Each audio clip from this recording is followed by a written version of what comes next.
Olá, sejam bem-vindos a mais um episódio do podcast Tirando o Jaleco, né? Onde a gente fala de medicina, de saúde de uma maneira mais informal. E hoje eu recebo aqui dois convidados especiais que vieram de Jequié para cá. Agradeço por terem vindo para cá, pegar essa BR-116 aí superlotada, né? Giovanni Araújo e Yara Brandão, nossos diaristas lá das 4 TI do Prado Valadares. Isso, né? perfeito. Muito obrigado, Giovanni. Obrigado, Yara. Né? Sejam bem-vindos. Primeiro, como eu falei, agradeço muito vocês terem vindo, vocês se deslocaram de outra cidade para cá. Então, vamos aproveitar o máximo tempo para falar de medicina intensiva, né? Eu sempre começo aqui, Giovanni e Yara, falando com uma pergunta que é padrão. Por que você, vou fazer a você, Giovanni, depois a Yara, por que você resolveu fazer medicina? Lá atrás, como é que a medicina chegou para você? Sandro, assim, a medicina chegou para mim de um jeito um tanto espontâneo. Eu costumo dizer que eu não escolhi a medicina acabou me escolhendo e eu fico muito grato por isso. Porque no início da minha vida ali, adolescência, eu achava que ia ser caminhoneiro. Rapaz, desculpa interromper, teve um episódio, você ouviu? Da nossa coordenadora 92 aqui, que era a mesma coisa. Ela ia ser caminhoneira. Exatamente. Eu achei que ia ser caminhoneiro. E Viajava com meu pai. Né? Eu viajava com meu pai e eu achava muito legal. E minha mãe sempre, não, você não vai ser não. Aí chegou um momento da minha vida que eu comecei a trabalhar em outra área totalmente diferente. Na prestadora de serviços da Coelba. Como cadista, projetista, medidográfico e analista técnico. Aí eu vi que aquilo ali não me trazia, não tinha uma paixão por aquilo. Uhum. E eu fui buscar. Eu mesmo fui buscar. O que é que vai me trazer satisfação pessoal? 2 profissões me chamou a atenção. PRF e medicina. Acabou que, assim, eu escolhi a medicina. A medicina ganhou. A medicina ganhou. Ganhou do caminhoneiro e do PRF. E ganhou. Muito, por sinal. Porque hoje eu sou apaixonado pelo que eu faço. Que legal, rapaz. Então, Yara, por que você fez medicina? Como a medicina chegou até você? Então, eu nunca tive aquele sonho de criança, aquele exemplo de familiares mais velhos, né, médicos na família, para interferir diretamente na minha escolha. Nunca tive essa ideia. A medicina surgiu de uma forma inusitada porque eu queria fazer engenharia de Minas. Fui para BH fazer cursinho, tentei engenharia de Minas por 6 meses, queria fazer apenas em faculdade federal, UFMG, ia a Pernambuco na ocasião e não tinha em outros locais. Tentei vestibular, não passei e percebi que minha maior dificuldade era matemática. E aí eu caí na realidade de que se minha maior dificuldade é matemática, não fazia muito sentido insistir naquela profissão ali que eu queria. Então, com isso, eu comecei a buscar outras profissões. Meu pai falava, eu ficava um pouco imatura ali, não vou porque estão querendo que eu faça. Mas aí fui lendo, buscando, e aí acabei me identificando de certa forma com a medicina. Fiz medicina na Universidade de Itaúna, lá em Minas também, e hoje sou muito feliz e realizada na profissão que eu escolhi. Bem, a gente falou aqui de medicina, porque que vocês foram para medicina, né? Escolheram medicina. Agora eu vou especificar mais. Por que vocês foram para medicina intensiva? Eu, especialmente, né? Eu era muito ligado à emergência, né? E depois a medicina intensiva inaugurou uma UTI aqui, que foi a UTI do base, e eu acabei migrando para lá. Vou inverter agora, começando com ela. Então, foi acontecendo aos poucos. Quando eu vim para Jequié, eu vim naquele contexto de mais médicos, só para a atenção básica. Disso eu migrei, comecei a trabalhar na emergência do Prado. E, em seguida, fui para o SAMU, que também é minha paixão. Sim. Trabalhei especificamente na USA. A regulação não era muito meu amor. Eu sabia que você era do 92. Sou de lá. Fui, né, na verdade. Trabalhei um bom tempo, muito apaixonada pela USA. As ocorrências, assim, de adrenalina é o que a gente gosta, onde você né? não controla o ambiente. Exatamente. Mas, quando eu resolvi ir para o SAMU, eu colocava na minha cabeça, eu tinha que ter certeza que, se fosse um familiar meu, eu iria atender bem. E todo mundo vai para o SAMU. Falei, ainda não tenho segurança. Quando eu tive certa segurança, eu fui. Quando eu comecei a atender na Sala Vermelha do Prado, saiu daquela emergência antiga, que eu sou das antigas lá, né? De 2015, quando ainda era aquela emergência antiga do Prado, não tinha a parte nova, exatamente, a famosa rampa, onde era a sala do trauma. Então, eu comecei ali e eu fui percebendo que, à medida que eu tivesse segurança no que eu estivesse fazendo, eu poderia ir subindo de nível, vamos dizer assim. E quando me chamaram para UTI, eu sempre pensava, eu não vou saber tratar meu pai na UTI. Então, eu não vou. Yara, mas você é boa na emergência?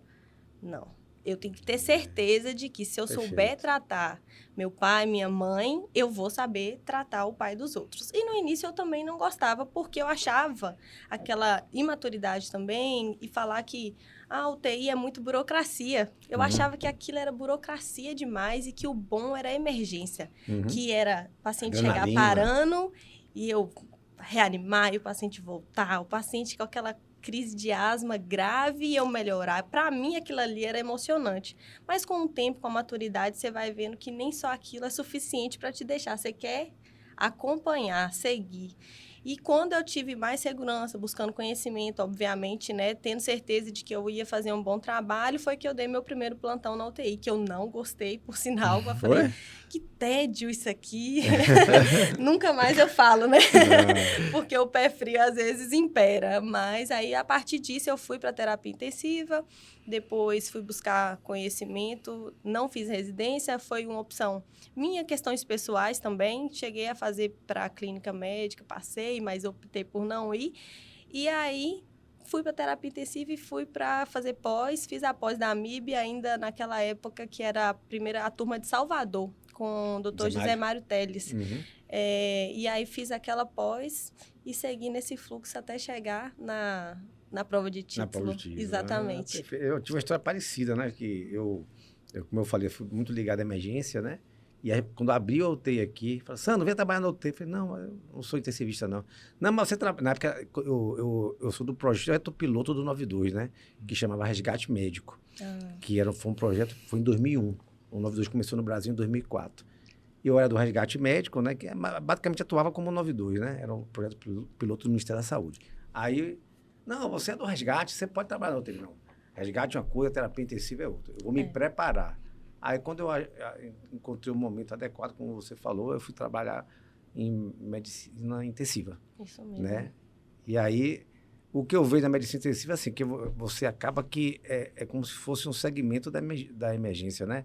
Como se você tivesse que dar continuidade de forma mais apurada, né? Exatamente. Bem mais detalhista, vamos dizer assim, né? Mas o desfecho do paciente na UTI depende de um bom atendimento na emergência, no pré-hospitalar, né? Muda tudo, né? E você? A medicina intensiva começou também aos pouquinhos. Primeiro me apaixonei pela emergência. Assim que entrei na faculdade, só interrompendo um pouquinho, eu fui interno dela. Ah, foi? Foi. Eu ia falar assim, ele vai entregar a minha idade, se ele falar que foi meu interno, e ele resolveu falar também. Você tem que ter cuidado. Você já falou que trabalhou lá na versão... Você tá vendo? Eu falei, ele vai dizer que foi meu interno. Foi, fui interno dela. E aí... Vocês não combinaram antes, né? Não.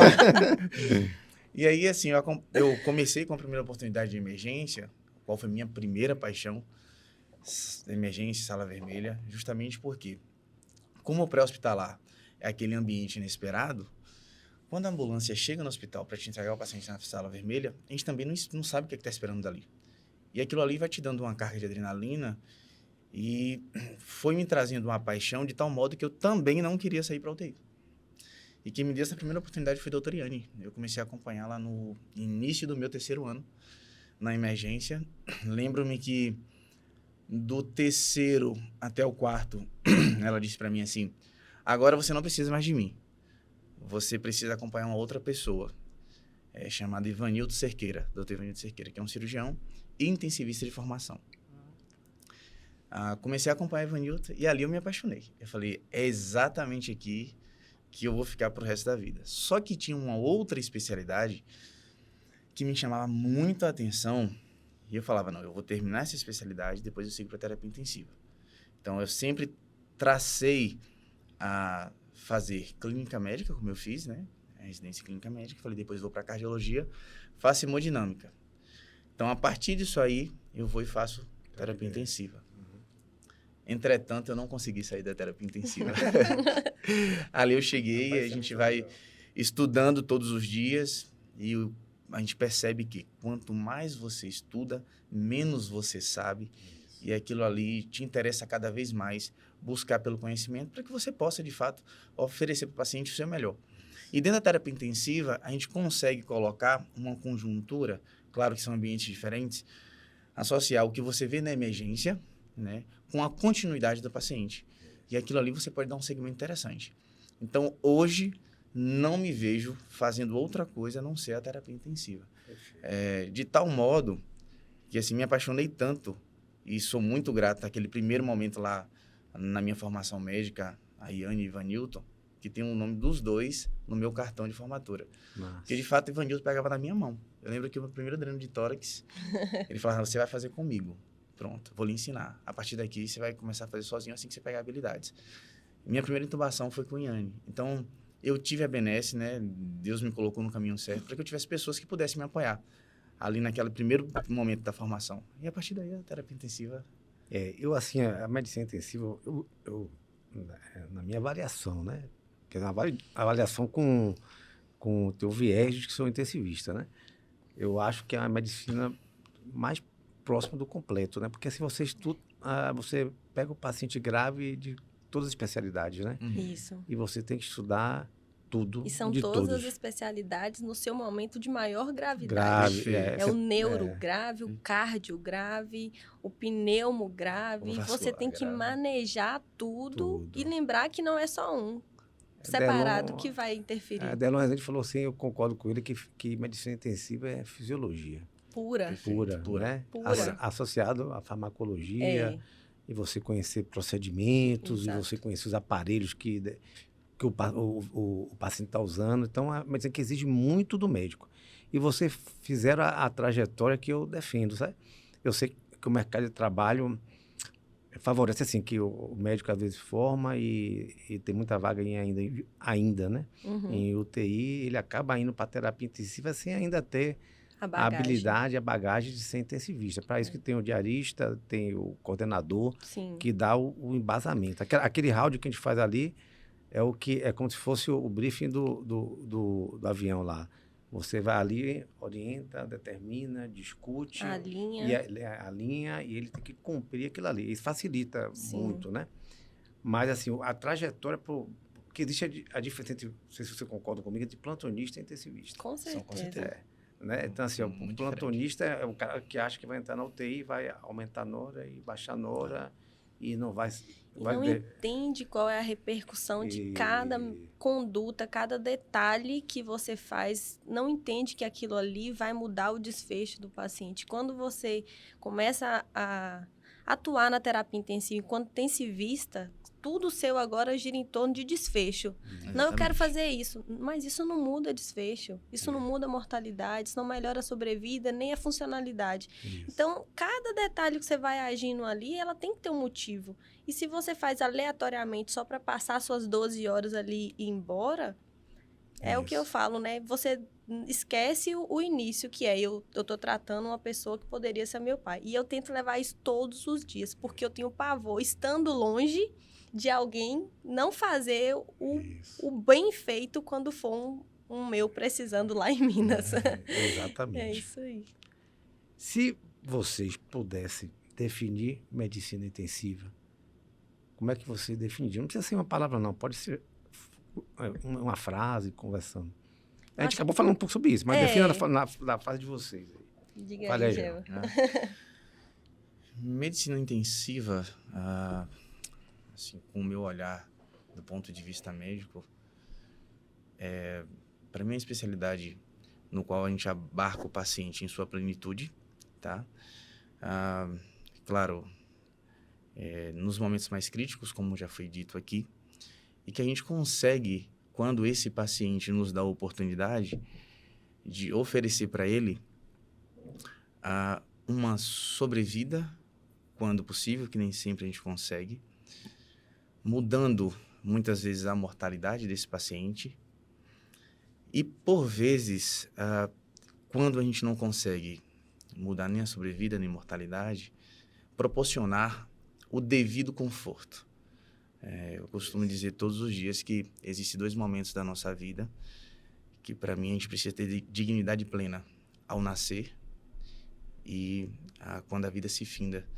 E a gente consegue proporcionar isso na terapia intensiva. Perfeito.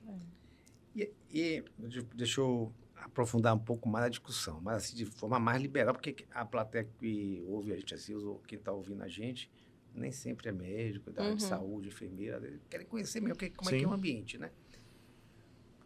Na avaliação de vocês, nos últimos anos, qual foi o maior avanço, quais são os maiores desafios que tem na medicina intensiva? Qual a dificuldade que a gente tem lá e que, por exemplo, eu tenho na minha perspectiva que é uma das maiores, na minha avaliação, que é uma das maiores dificuldades é lidar com antibioterapia, porque você não tem muita opção, né? E quais são os desafios que vocês veem? Eu vou te falar que, para mim, é um equilíbrio entre não fazer distanásia e cair na obstinação terapêutica. Eu estava aqui com uma segunda coisa que eu ia falar. Eu acho que é uma linha muito tênue, porque às vezes você está com aquele paciente lá que já virou aquele crítico, ele vai virando crônico, e aí é mais uma infecção, e é multi-R, novo choque, diálise. E aí, quando você se dá conta, você já perdeu a linha. É um sofrimento para o paciente, é um sofrimento para a equipe, porque às vezes a família acha que a gente não sofre de ver todo dia aquilo e passar o mesmo boletim, que às vezes é maçante aquele mesmo boletim.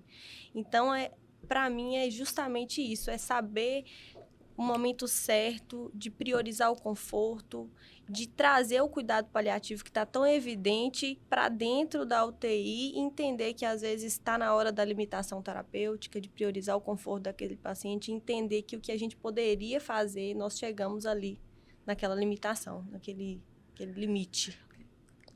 Perfeito. Eu, pessoalmente, eu acho que foi o maior avanço dos últimos anos em medicina intensiva foi a discussão de paliação. Você pegasse medicina intensiva há 10, 15 anos atrás, você não discutia isso. Não. Você fazia muita obstinação terapêutica. É difícil para o médico aceitar, entre aspas, né, perder o paciente. O desafio, na verdade, hoje é o que você falou. Você encontrar um momento certo de fazer isso. De conversar sobre isso e entender a diferença entre cuidado paliativo e limitação terapêutica. Porque, às vezes, o paciente ele tem indicação de cuidado paliativo porque é uma questão social, é uma questão física que você precisa otimizar o cuidado, mas ele ainda não tem limitação terapêutica. É um paciente oncológico, mas ele pode ser entubado por uma pneumonia, por exemplo, né? Então, isso também faz diferença a gente equilibrar. Quando a gente está para quem não é da área, né? Faz parte da nossa discussão diária, né? Sim. E isso não havia isso há alguns anos atrás. Sim. Isso. E você? Para mim, acho que um dos maiores desafios hoje da terapia intensiva é a visita familiar. Certo. Eu acho isso muito interessante porque, principalmente naquele primeiro momento, quando o familiar adentra a unidade, é um ambiente novo, por muitas vezes, o qual eles nunca visitaram, aquele ambiente, e encontra o ente querido em uma situação, para eles, muito difícil de conceber naquele primeiro momento.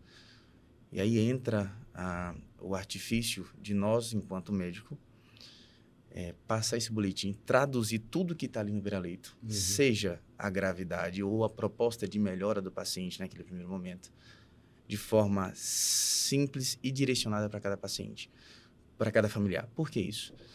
Porque a gente vai ter um tipo de familiar que ele vai entrar na unidade, ele vai conseguir compreender um pouco mais fácil, né? Vai ter aquele outro familiar que ele vai ter uma limitação um pouco maior. E a obrigação não é deles entender, é nossa de conseguir transformar tudo aquilo de forma simples e objetiva. Porque quando o familiar compreende a evolução desse paciente no beira-leito, fica muito mais fácil a relação médico-paciente-família, e quem ganha com isso é o paciente. É perfeito, que traduzir a linguagem técnica para a linguagem mais informal, de forma que o paciente entenda, realmente é um desafio, né? É um desafio. É verdade. Um outro avanço que a gente teve na UTI foi o uso de ultrassom, né? Nossa, Exatamente. maravilhoso. Perfeito. Eu sou conhecida como tem um pequenininho lá no Prado que ninguém gosta muito dele, que ele é realmente, assim, mais inferior. Mas todo mundo já conhece, parece uma batedeirazinha com a capa.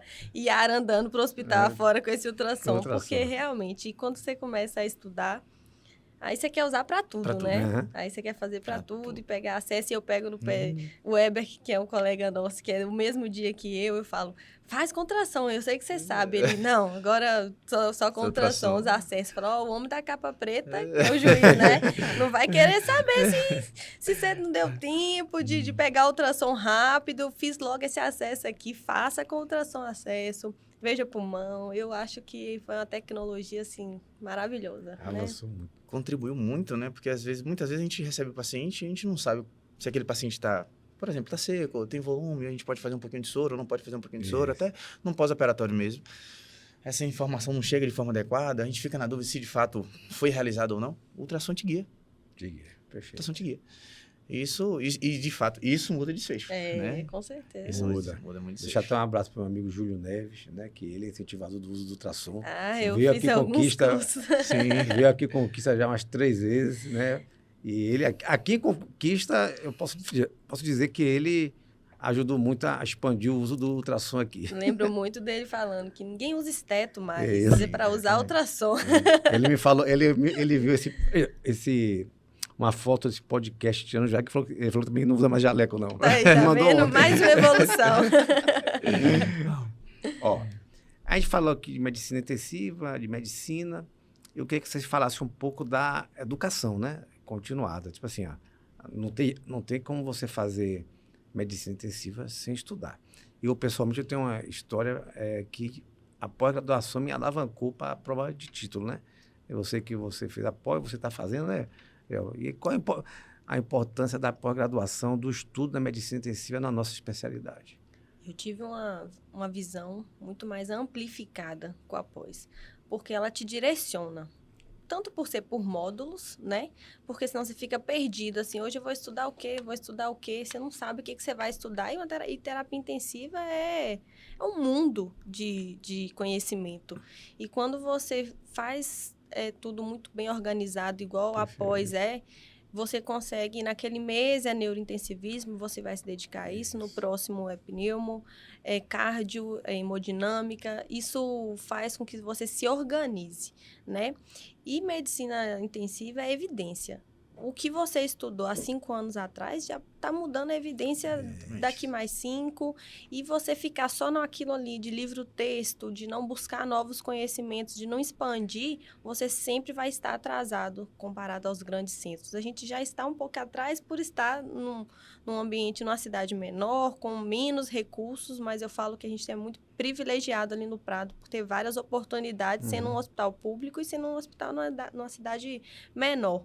Então, após, com a oportunidade de estar sempre buscando artigos, tudo isso, tem que amplificar a sua visão de terapia intensiva para estar sempre atualizando. E ela, para mim, foi o divisor mesmo, de ter certeza que é aquilo ali, aprimorar e possibilitar o título com o tempo, né? Que o meu foi por tempo também, de atuação, foi por tempo de atuação. Após, assim, assim, você tem a oportunidade, é o seguinte, ó, você traz grandes profissionais da região sudeste, que é onde a medicina intensiva se concentra e expande mais, né? E os caras que muitas vezes você está... Que autor do livro que você estuda vem aqui da... Perfeito. O DIECO, né? cardiografia Dalton, referência, dá o Ecotim, isso é... Então, eu acho imperdível. Eu, pessoalmente, quando eu fiz, assim como você, eu tive que viajar, tinha que viajar a Belo Horizonte. Sim. Uma vez por mês, né, com custo de transporte, hospedagem, deslocamento, trocar plantão, né, para poder fazer após. E após hoje é aqui, está aqui do lado. Tá aqui do lado. Nossa. Tá aqui do lado. Aí já está fazendo aí. Sim, Né? Uma facilidade imensa, né? E você, para você, qual é a importância? Você está cursando, está almejando aí a prova de título, né? Isso, perfeito.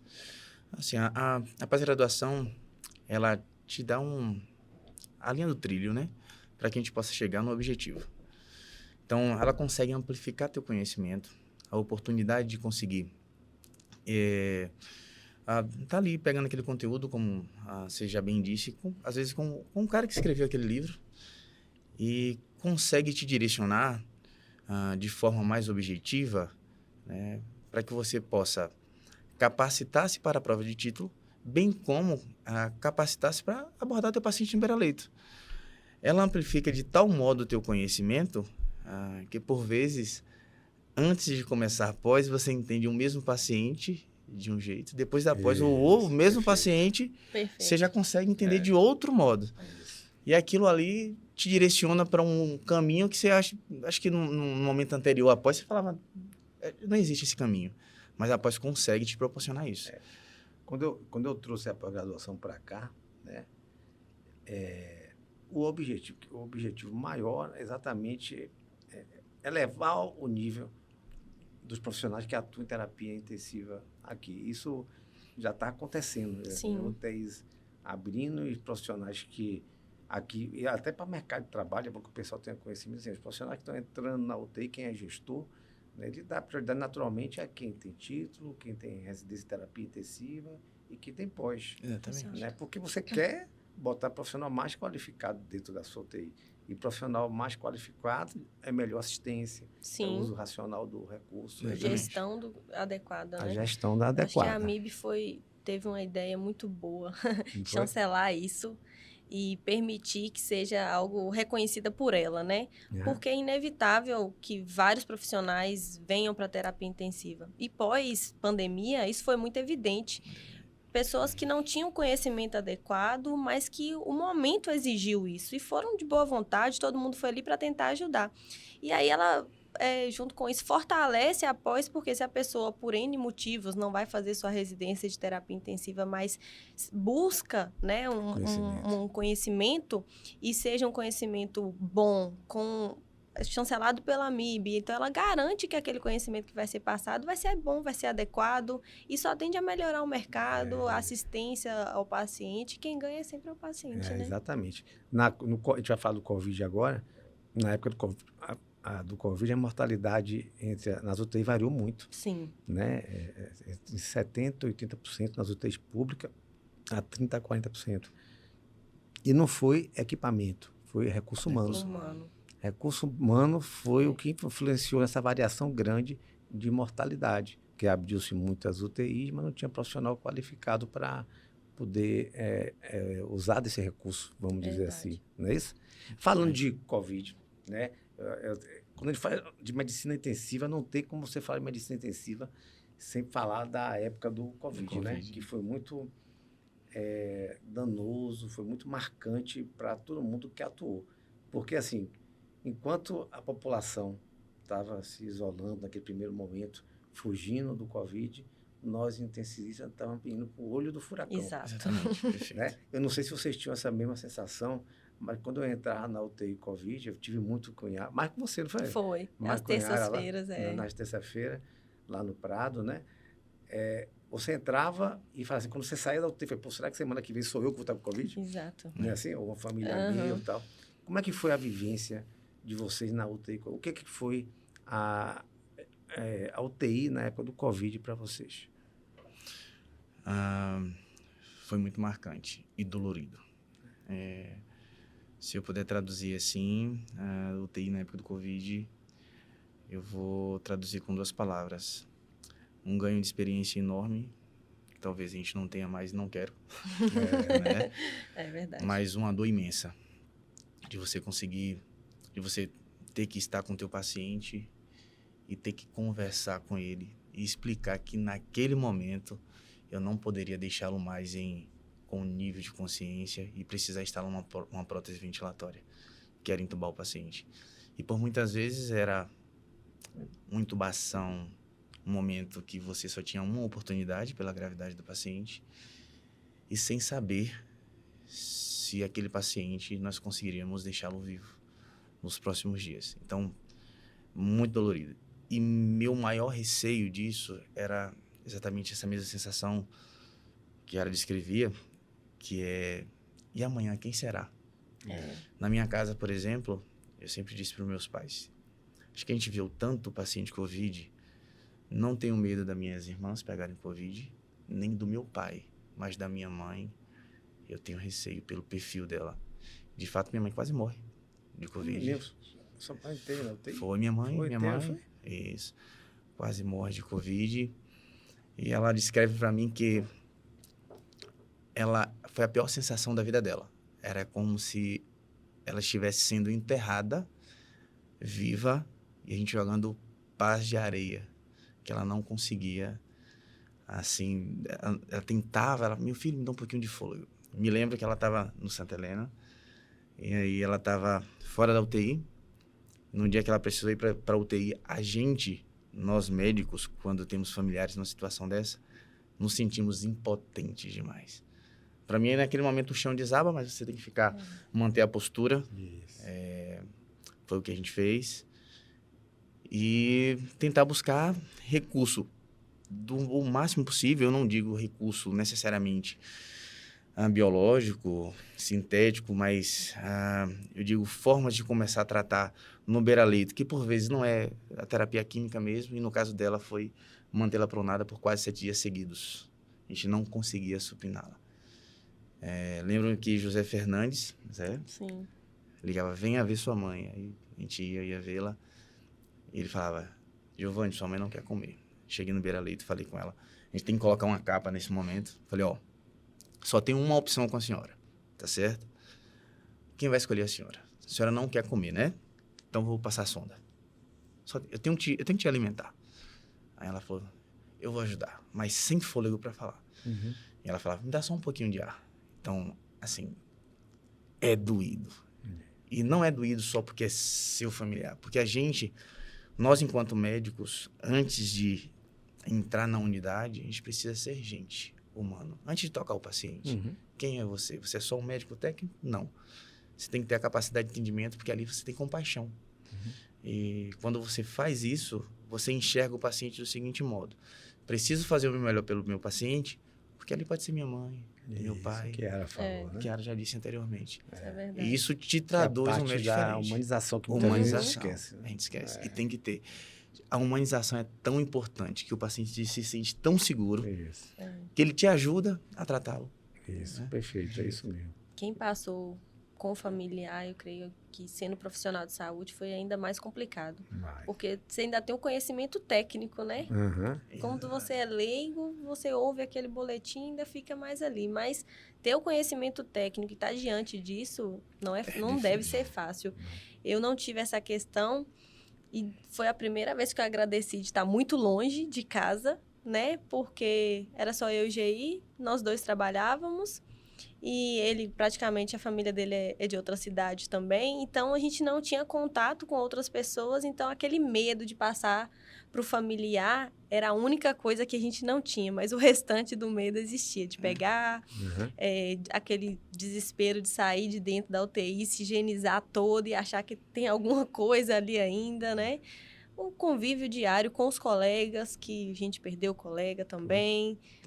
Logo no começo, teve um logo médico no começo, foi logo no começo. Vocês conheciam? Ele entrou no meu lugar no Prado. Quando eu vim para a residência, foi? Ele entrou no meu lugar. Ele chegou a dar uns plantões lá com a gente. E aí teve Covid, infelizmente faleceu. Outras pessoas que não médicos, né, mas que a gente conhece. Então, assim, foi uma situação que ninguém espera passar. Quando a gente vê aquele famoso ano de 2020, né? Você pensa, meu Deus, não é possível que a gente passou por isso, né? Não é possível. Distante. Não tem como, né? E eu acho que eu penso como o Giovanni, existe uma probabilidade muito grande de ter outra pandemia, talvez não nessa proporção, mas não é uma realidade distante, né? Sim. Mas ninguém quer voltar para aquele cenário, não. Né? Catástrofe. Me lembro que quando eu cheguei na residência, né? Deus abençoou que eu logo encontrei vocês. Foi lá. Foi na UTI 1.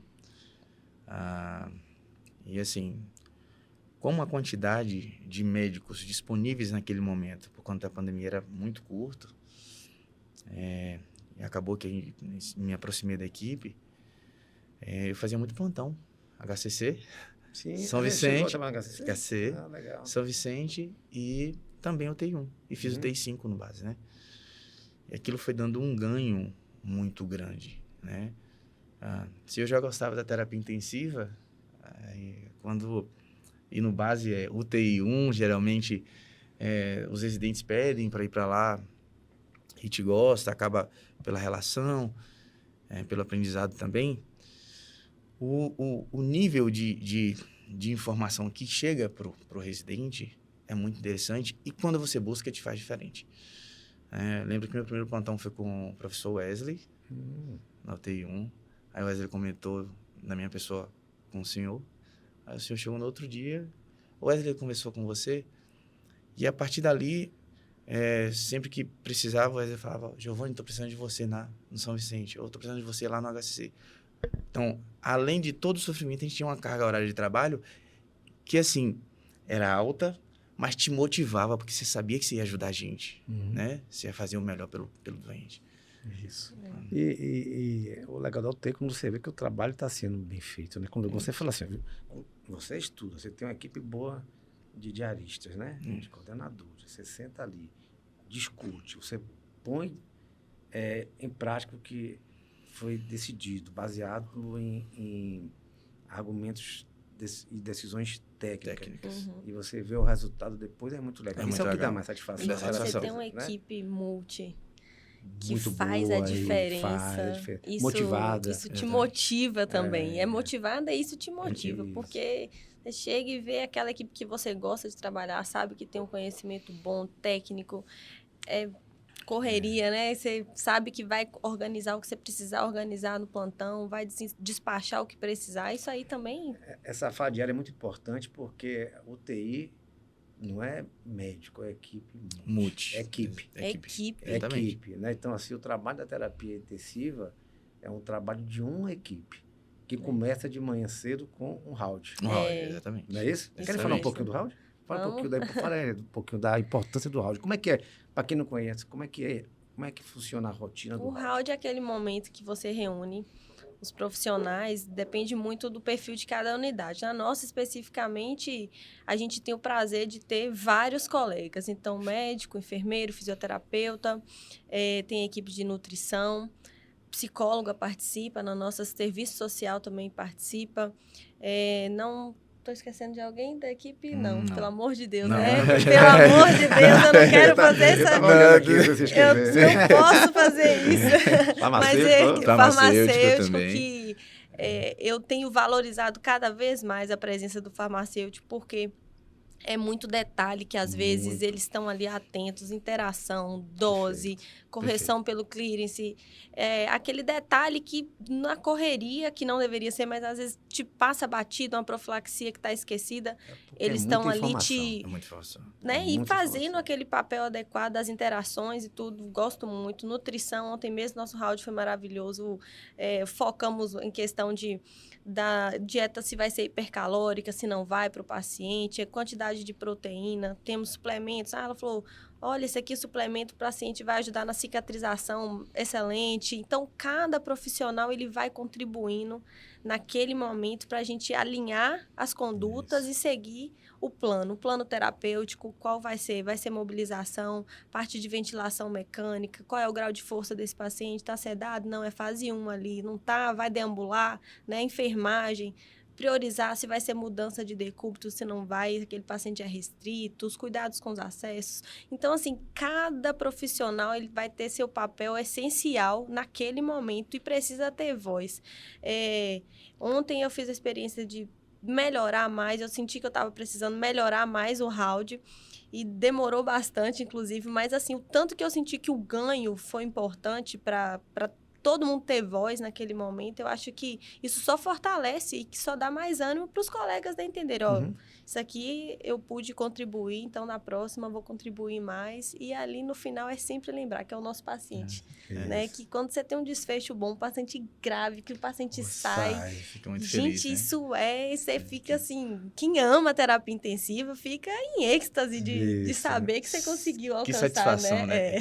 Que as suas decisões, né, é o resultado no final, um desfecho bom para o paciente, né? Com certeza. Também te define muito, é uma discussão muito rica. Essa questão aqui da dieta que a Yara trouxe, pra gente é muito, muito importante, principalmente nos pacientes que estão ali no pós-operatório imediato. Sim. Muda um desfecho, absurdo. E a gente tem cada vez mais cobrado, né? Às vezes quando chega na UTI, fez a abreviação de jejum. Ou, não, a gente não fez, mas não era eletivo, justamente porque a gente sabe dessa importância. E essa interação rica, multiprofissional no beira-leito, é de tal modo e é tão intensa que, por muitas vezes, a gente discute o paciente aqui. Esse paciente, como a UTI, a terapia intensiva, ela é dinâmica, né? Esse paciente, ele pode mudar. né? O curso da doença é um intervalo de 30, 40, 1 hora. A equipe volta, a nutrição volta. E aí, doutor, vai permanecer aquilo mesmo? Né? Às vezes a farmácia volta, o paciente piorou a função renal, vamos ajustar a antibiótico terapia? Perfeito. Isso é muito interessante. E ao final do round, né, onde a gente senta com toda a equipe multi, discute todos os pormenores e por detalhe os pacientes, né, se estabelece uma conduta para ser seguida no resto do plantão. Exatamente. Não é isso? O E aí a plano gente terapêutico. vê, e aí o plantonista, né, a equipe que está lá, ela já tem um plano para seguir. Perfeito. Por isso daí a importância do diarismo, da coordenação, não é isso? Que nos ajuda muito, né, para fazer o fluxo da UTI andar, é a equipe de enfermagem.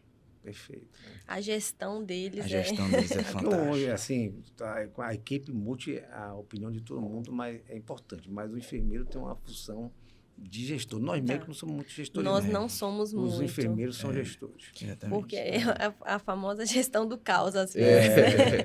Porque eu falo que quando você está com um bom enfermeiro, ele direciona seu plantão, não fica pendência. Você faz também um mini round, né? Como se diz ali, com os técnicos, tudo para ver o que a gente pode agilizar de pendência, porque aquele que não gosta da pendência é o que vai fazer seu plantão andar.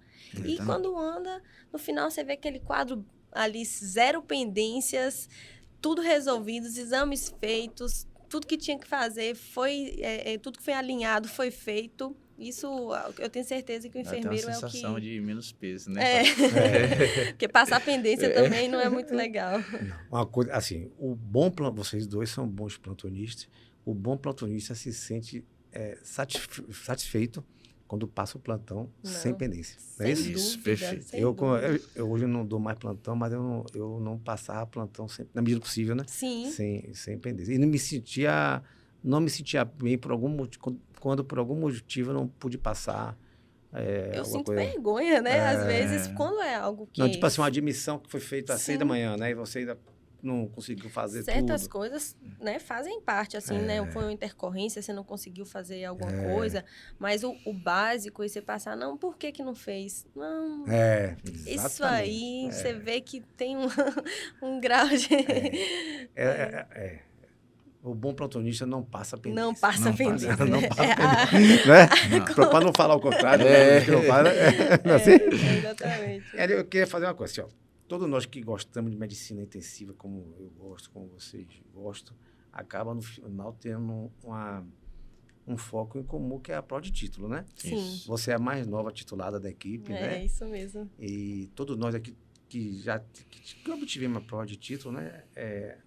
Tem uma história para contar.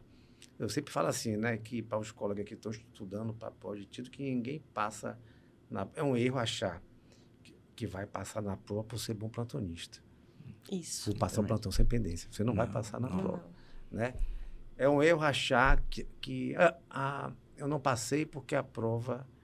Brigar com a prova. Porque a prova foi difícil. Talvez você não tenha passado porque não estudou o suficiente. Concorda comigo? Concordo. Né? Porque, afinal de contas, é uma prova de especialista, né? Então, assim, é para cobrar coisa de canto de livro mesmo. Sim. Né? Mas, como eu falei, todo mundo tem uma história. Pô, eu consegui... Uma história de sacrifício pessoal. Sim. Por ter passado na prova de título. O que é que você pode falar da sua história pessoal? Então, eu pergunto a todos. Você está tendo a sua história pessoal, que é o seu objetivo e vai ter sucesso, com certeza. Mas fale um pouco da sua experiência. Primeiro, o fato de ter sido convidada para fazer parte do diarismo foi determinante para eu focar nisso. Legal. Eu agradeço, eu já falei com o Murilo, já falei com você também outras vezes, porque isso eu sempre me cobrei muito. Então, a prova de título, para mim, era uma obrigação pessoal. Não era nem aquela história de mostrar para o outro que agora eu sou titulada. Mas eu me cobrava muito porque se eu estou ali dando aquela assistência e discutindo com os demais colegas, eu tenho que ter um know-how para isso. E aí eu comecei, quando vocês me chamaram, fiquei muito reticente na época. Eu falei, não tenho conhecimento para isso. Mas aí conversou, tá bom. E aí, como eu assumi esse desafio, eu falei, não, agora eu tenho essa obrigação, então. E comecei a estudar, mas assim, estudar daquele jeito, né? Foi chegando, eu falei, eu acho que eu preciso estudar. Comecei a pegar as provas antigas. Quando eu peguei as provas antigas, que eu vi aquilo que não basta ser plantonista, que eu descobri que era outra coisa, eu falei, ou eu me dedico, eu vou passar vergonha. E eu tenho pavor de falar, viu, tá vendo? Não passou, é meu. Não que os outros não possam não passar, não é isso, mas cada um tem o seu jeito, né? E eu comecei a estudar, fiz um cursinho preparatório, que também foi responsável por abrir meus olhos, né? E aquilo te direciona. E na reta final ali é a abdicação mesmo. O colega falou, Yara, você tá estudando, né? Eu tinha medo de falar, tô, e não conseguir passar, e falar, eita, estudou e não passou. Mas eu estudei muito para passar. Estudei muito, fiz muita questão. Engraçado que, eu acabei não comentando isso com você, mas naquele encontro que teve da Sotiba, Sim. o cara fez uma pergunta lá, aí você respondeu de pronto. Aí o Hélio falou assim, ela tá preparada. O Wesley falou assim, rapaz, tá com o negócio na ponta da língua. Eu falei, ô Wesley, eu pensei, você não sabe o tanto que eu tô estudando. E estudando muito e fazendo muita questão. Meu maior nervosismo não era a prova teórica, era a prova prática, porque sob pressão, no dia a dia, eu até funciono. Mas naquele momento, você com 2 avaliadores ali, te questionando uma coisa, às vezes você sabe, com 60 segundos para você responder, não pode embananar, falar coisas que não fazem sentido. Eu falei, eu preciso me preparar psicologicamente para a segunda etapa, já achando que eu ia passar de primeira, né? Mas assim, no fundo, aquele medo. Mas eu falei, não vou falar com todo mundo que, vai passar, porque senão fica soberba, né? Falei, mas eu tô preparada. Estudei muito, tô preparada. Fiz bem a prova teórica, graças a Deus, passei. E aí, quando chegou a prática, eu falei, eu preciso me acalmar. Aí foi a base do chazinho de mãe, Você né? viu lá na Foi. Márcio Lão me encontrou também no congresso, né? Eu falei, Márcio, eu vou embora. Ele falou, vai, você não tá com cabeça. Eu tava, Não, assim, num grau de ansiedade, vendo uma aula, vendo outra, mas também só pra estar ali, sair um pouco daquele ambiente do quarto, né? Estudando lá dentro lá em Florianópolis, de frente pra praia, né? Estudando pra caramba. Aí, eu nem fui muito no congresso pra justamente tentar equilibrar. E um chazinho aqui, um chazinho ali, um propranolol. Meu segredo, tomei. Um colega falou assim, Yara, não toma de imediato não, me medicando, né? Toma uns 10 dias antes, porque senão você vai passar mal. Tomei 10 dias antes do propranolol. Pensa que eu estava Na paz. na paz. Na paz. E assim, aí, quando eu não sabia, teve uma questão que foi muito aleatória mesmo, que foi sobre o estudo do Rivers, que eu fiquei muito pirada lá, mas enfim. Eu não tive mais, eu falei o que precisava, e aí o colega avaliador falou, fosforila mais um pouquinho. Aí eu falei, não tenho mais o que fosforilar, se eu falar mais, é bobeira. E fiquei quieta, mas não saí com muitas expectativas, não. Mas, graças a Deus... É a sensação de quem estuda muito tem essa sensação. Porque quem estuda muito tem a sensação que sabe pouco. Sabe pouco, não é isso? E todo mundo, que isso? Mas me fala das questões. Eu falava, Yara, você passou? Eu falei, não passei. Não tem como. Meu marido, Yara, para com isso. Não passei. Tem certeza que eu não passei. E a felicidade na que se viu? Nossa, gente, eu chorei de tanta felicidade. Liguei pro meu pai, minha mãe, ligava legal, todo mundo assim pra falar. E aí, o Márcio que colocou, posso colocar no grupo? Eu falei, pode, morri de vergonha, né? Pode, não sei o quê. Mas assim, o tanto que os colegas também ficaram felizes por mim, isso também me deixou muito satisfeita. É a coroação do verdade. trabalho e do estudo, né? Verdade. E você, já, que dica que você está estudando, né? Que dica que você tem para falar aí? Como é que tá assim os seus estudos? É nível de dedicação. É nível de dedicação diário e rotina, né? Isso. Se a gente não fizer essa rotina, essa disciplina, inclusive na minha casa eu fiz um escritório só para. Eu fiz assim, acho que eu te falei, né? Foi. Eu fiz um escritório. Eu fiz um escritório, tipo, interromper, né? Que eu falei assim, ó, nesse escritório aqui, eu me preparei 6 meses antes. Durante 6 meses ninguém entra. E ninguém entrou. Nem a menina que arruma, que eu mesmo arrumava, que era aquela bagunça organizada. Sim. Isso. Só a gente sabe. Fala. Então, eu fiz esse escritório justamente para que eu pudesse me preparar em um ambiente em que eu consiga o máximo de concentração possível. Né? E a gente também compreender o nosso limite do cansaço. Isso. É uma coisa interessante. Não adianta, eu cheguei até aqui, eu vi que eu não consigo mais absorver. Para, descansa, toma água. Isso. Tem um método que para mim funciona.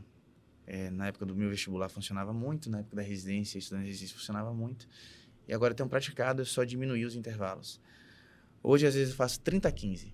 Estudo 30 para o 15, estudo 30 para o 15. Porque cada um tem o seu limite, né? Seu limite. Eu já fiz 50-10. Quando eu começo a estudar pela manhã, eu faço tranquilamente 50-10 ou 60 minutos. Agora, sabe uma coisa que eu acho muito interessante que a Yara falou aí? É você fazer, papel de título, né? É você responder perguntas comentadas. Perfeito. Né? É porque você treina o cérebro. Sim. Isso. Porque se você estudar ali por livro-texto, ou você assistir aulas online, você não treina o cérebro para a prova. Exato. Né? Eu comprei, inclusive, estou respondendo. Eu tenho um módulo de questões comentadas até a última prova. Uhum. Então, você resolve a questão. Eu costumo fazer assim, eu resolvo as questões. Depois que eu resolvo cada questão,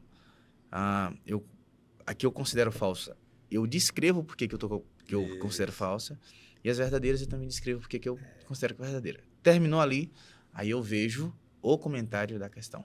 Isso é muito interessante porque você consegue absorver bastante. É como se fosse uma maratona, além do conhecimento, fosse uma maratona. Você Maratona. tem que treinar o cérebro para aquela prova. Exatamente. E Exatamente. provas de título é você lembrar que você está estudando também para a prova. Você vai adquirir, Perfeito. obviamente, aquele conhecimento para sua vida prática. Uhum. Perfeito. Mas determinadas coisas nem sempre você vai aplicar. Isso. E não brigue com a prova. Não. Era sempre isso que o pessoal falava. Não brigue com a prova.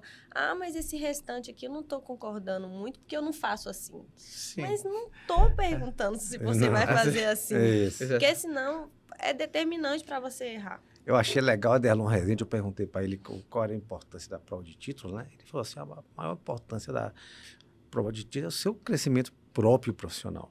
Quem vai sair melhor beneficiado é você mesmo. É. A qualificação, a gente percebe isso depois Sim. que você passa por um período longo de estudo e é aprovado, que você muda as suas condutas, você tem mais segurança, não é isso? Perfeito. Né? Isso que é Eu o não mais sei se legal. foi o Murilo que falou aqui, falou, quem está estudando para a prova de título fica chato. Fica. E fica. Muito. Porque você Muito. fica, de certa forma, achando que sabe muito aquele conhecimento e quer ter embate com quem você fala, não, mas a pessoa não está estudando essa parte que eu estou estudando, eu sei aquilo ali, e aí realmente fica chato, você tem que saber se policiar para não... E vem o segundo momento, que é o que você está vivenciando agora, que é assim, a responsabilidade de ter o especialista. Né? Então, a partir dessa responsabilidade, você tem que se manter sempre, se autocobrar, para você se manter sempre atualizado. Exato. Porque sua pergunta agora tem valor. Sua resposta, sua opinião tem valor. Né? Então, a gente tem que estar sempre eu tenho que estudar mais, tenho que estar atualizado, porque, afinal de contas, eu tenho um título. Ainda mais quem tem interno, né, Giovanni? Porque Perfeito. quem tem interno, se você não sabe responder Tem uma que estudar. pergunta... Isso é interessante. É Eles complicado. motivam, né? Eles Motivam, te motivam obrigam bastante. a estudar. mas E ter Giovanni interno é gosta muito bom, muito, porque interno, ele também... residente. Ele era um interno que pegava no pé da gente. Eu não esqueço nunca a história. Você já ouviu falar choque index? E eu falei, meu Deus, né? Onde ele tirou choque index? E tipo assim, eu era estudante, eu era plantonista da emergência ainda, não ficava me atualizando sempre. Da onde esse menino tirou choque index?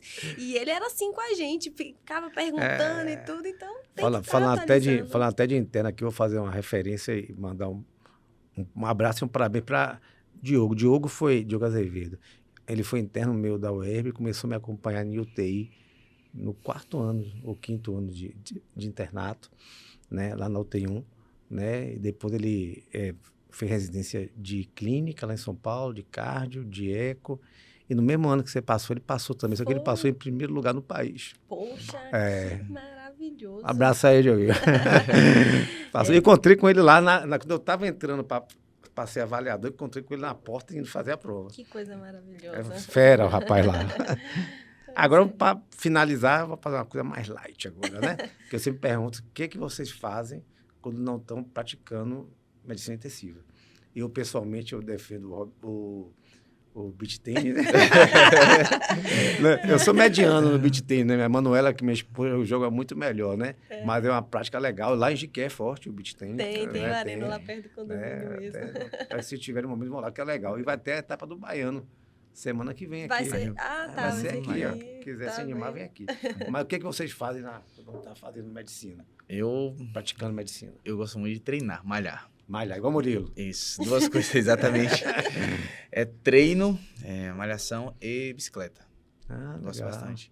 Principalmente zona rural de bicicleta, eu gosto. Agora a gente quer ter que ter uns horários por causa do calor, né? Ou não, Nossa. qualquer... Não, geralmente... Porque o beat tênis lá, pessoal, Lá é isso. mais tarde, né? É. Porque... Geralmente a bike é à noite, eu tá. gosto. Ou 4h30 da manhã, 5 horas. Ah, Sim, legal. Cláudio, que é o legal. secretário de saúde de Brumado, ele faz bike esse horário também, 5 horas da manhã e tal. Esse É povo bem mais legal, é bem animado. legal. É, que animação, né? Pra treinar do mesmo jeito, acordo 4h45 da manhã. Muito animado. Mas o que é? Já que acordo 4h45 para 5 horas tentando estar na academia. Quando eu tô em casa, é legal. Tem que ter muita força de vontade. Quando eu vou na academia, esse horário também. E você? Então, eu gosto muito de ficar em casa. Legal. Eu vou te falar a verdade. Quem foi que me falou isso? Lívia? Foi. Lívia, que também tem esse vídeo, Eu falou assim, ó. gosto muito de ficar em casa. Perfeito. Mas assim, tem a roça, eu gosto muito de ir pra roça, porque eu também cresci nisso, né? Uhum. Morei Eu em gosto. roça mesmo, fazenda mesmo. Gosto muito de ir pra roça. Treino, mas treino por saúde, por obrigação. Eu também sou Mas assim. hoje é uma rotina que eu não abro mão, né? Tomei gosto, mas assim, não é aquela paixão, mas gosto daquilo, sinto falta quando não faço. Já pratiquei alguns esportes, já fraturei os 2 pés fazendo Foi Muay mesmo? Thai. Ah, fez Muay Thai? Já fiz Muay Thai, já fraturei pé, já me Então, fui pro era lado- praticante mesmo, quebrou os 2 pés. quebrei em um ano depois o outro. Caramba. Foi. Aí eu acho que eu dei uma pausa. Mas que é Já- legal assistir o Netflix fim de semana, né? Ah, é Um bom streamzinho, demais, né? é bom demais Eu ficar não, à você toa em acredita que eu não casa. consigo? É mesmo? Não. Minha esposa gosta. Agora, eu não Eu consigo gosto do Nossa. streaming. parar não. Eu tenho que arrumar alguma coisa para eu fazer. Se eu chegar em casa, depois do plantão, descansar e não estudar, porque isso me incomoda. Uhum. Se eu não ler, se eu não estudar todos os dias, parece que tem um vazio ali que eu não consigo me organizar, então eu tenho que ler. Por algum motivo eu não consegui, eu vou tentar dar uma lida, menor que seja, mas eu tenho que praticar uma atividade física. Alguma coisa que gaste minha energia. Eu tenho que gastar essa energia, de algum jeito. Aí eu tento ir ou pra academia ou pegar a bike. É interessante isso que o Giovanni falou, porque depois que você faz a prova de título e acaba, você fala, e agora? Eu vou fazer o quê? Era tanto chegar, estudar, ler isso, ler aquilo. Quando você não estava lendo, você estava com consciência pesada por não estar lendo. E aí você faz aquilo, termina, e agora? Eu faço o quê? E eu tenho um cachorro, tenho um golden, que requer muito minha atenção. Então, assim, quando eu tô em casa, eu tô com ele, tô passeando, tô fazendo outras coisas, mas eu tô mais nessa fase de estar em casa. Quando é à noite, obviamente, jantar com os amigos, que isso com certeza faz muito bem, tomar um vinhozinho com os amigos. Isso é o que faz sentido também. Ainda mais assim, que a gente lida com muito sofrimento, né? Sim. Diariamente, Tem que né? espairecer. Aí tem que espairecer, né? Tem que E um ser vinhozinho, um necessário. jantarzinho, final de semana com as pessoas que te fazem bem, isso é maravilhoso. A medicina, de uma maneira geral, vive um momento de expansão, né? Nem sempre, vamos dizer assim, adequada, se questiona muito qualidade de faculdade e de profissionais que estão entrando no mercado. Muita gente que entra ainda sem preparo adequado e promove, eu vejo muito isso, promove medicina que não é baseada em evidência. Medicina que é a gosto do cliente, vamos dizer assim, né? Nesses tempos, né, que nós estamos vivendo, né? O que é que vocês têm a dizer? Isso é o final agora, né? Olhando para aquela câmera. O que é que vocês têm a dizer para quem está entrando no mercado de medicina? Vocês que são excelentes profissionais, tanto porque a medicina, como eu acho que qualquer área, né, mas a medicina fica muito em evidência isso, não é só também a questão técnica, a questão técnica e ética. E você tem que, nos tempos de redes sociais, ter muito cuidado com o que você posta, com a sua fala, né? Perfeito. Né? Que o médico, assim, a sociedade que vê o médico de uma forma que, como é que eu digo assim, mais reservada. Eu digo assim, porque se você, vou me expressar melhor, se um médico posta muito foto dele em bar, bebendo, né? Tira a credibilidade. Tira a como se credibilidade, aquilo, né? Então, assim, a pessoa que vai ficar sob os cuidados daquele médico já fica um pouco reservado, né? Sim. Então, nesse contexto todo que eu falei, o que é que vocês têm a dizer aos profissionais que estão entrando no mercado? Vou começar por você, depois Ferrara. Então, para os novos colegas, né, que vai começar entrando no mercado, no perfil médico, precisa lembrar que a parte técnica ela já é uma obrigação, tão quanto a parte ética da profissão. Essa questão de você capacitar-se diariamente, isso faz parte da sua profissão. Você não termina a medicina e a partir de hoje eu estou capacitado para exercer a profissão. Hoje, amanhã, depois, daqui a 5 anos, daqui a 10. Não. Você precisa atualizar-se diariamente.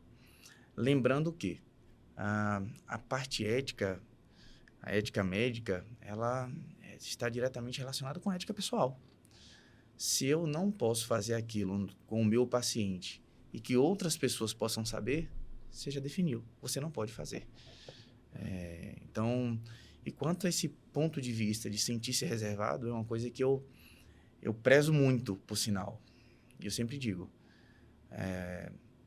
o familiar do paciente que vai pegar um boletim comigo, ou eu preciso passar um caso, seja lá onde for, ou na emergência, numa clínica médica, numa terapia intensiva, e que ele me viu numa festa, curtindo uma festa, bebendo muito com ele, será que ele vai acreditar na minha palavra? Acredito que não.